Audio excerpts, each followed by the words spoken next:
I got so much motherfucking design on right now. Break it down, bring it back, make it clap. I got 3 old thoughts, new block, where that day. Bitches on my line, and you know they come straight. Hold up, what it not, 45, scope it cash like whoa. How you fucking with these hoes up? Assalamualaikum warahmatullahi wabarakatuh. Perkenalkan, nama saya Hasan Usfa, NIM 2151032. Saya salah satu mahasiswa Institut Agama Islam Negeri Syekh Abdurrahman Siddiq Bangka Belitung, lebih tepatnya berada di Fakultas Tarbiyah Prodi Bimbingan Konseling Pendidikan Islam kelas BKPI 4B. Di mana dalam video saya kali ini dalam rangka memenuhi tugas mata kuliah modifikasi perilaku dengan dosen pengampu Ibu Puri Handayani MA.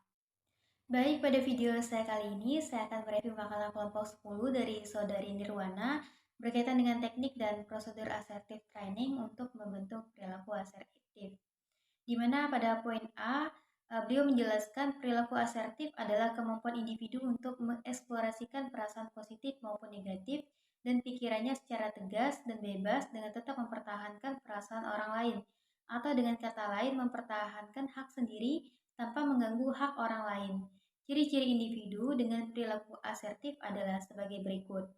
Pertama, menghormati hak-hak orang lain dan dirinya sendiri. Lalu yang kedua, berani mengungkapkan pendapat secara langsung.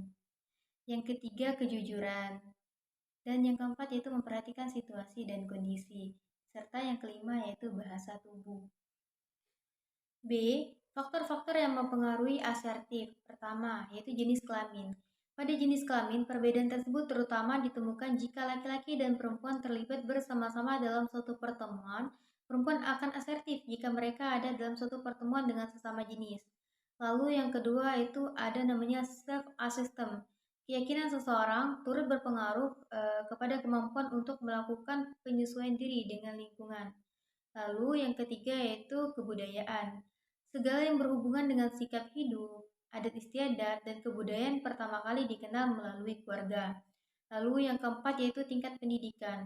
Semakin tinggi tingkat pendidikan seseorang, semakin luas wawasan berpikir sehingga memiliki kemampuan mengembangkan diri dengan lebih terbuka. Lalu pada poin C yaitu membahas mengenai dampak perilaku asertif.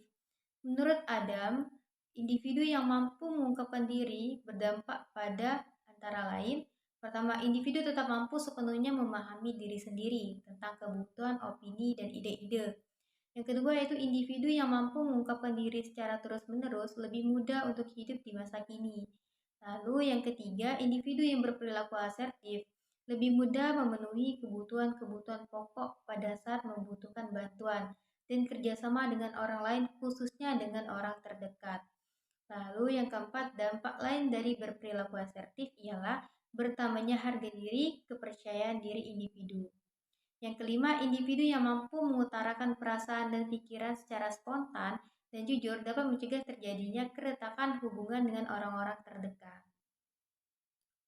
Lalu pada poin E, membahas mengenai assertive training. Merupakan latihan yang digunakan untuk melatih individu mengalami kesulitan dalam menyatakan dirinya untuk melakukan tindakan adalah benar dan layak. Selanjutnya yaitu F, tujuan assertive training. Tujuan dari teknik assertive training adalah untuk membantu individu yang mengalami kesulitan dalam berperilaku asertif serta membantu individu untuk menjadi lebih terbuka dan tidak canggung dalam mengemukakan perasaan dan pendapatnya, sehingga individu tersebut merasa memiliki hak dalam dirinya. Lalu G, prosedur dalam dasar pemberian assertive training. Prosedur dasar dalam pemberian assertive training yaitu pertama, memberikan informasi terkait perbedaan antara asertif, agresif, dan non-agresif, serta sopan. Yang kedua, membantu individu dalam mengidentifikasi hak-hak pribadi pada dirinya dan orang lain. Yang ketiga yaitu pemikiran dan perilaku yang menghambat aktualisasi sikap asertif. Yang keempat, mengembangkan perilaku asertif secara langsung melalui praktek-praktek dalam penelitian. Lalu, assertive training terdiri atau terbagi menjadi 3 tahap.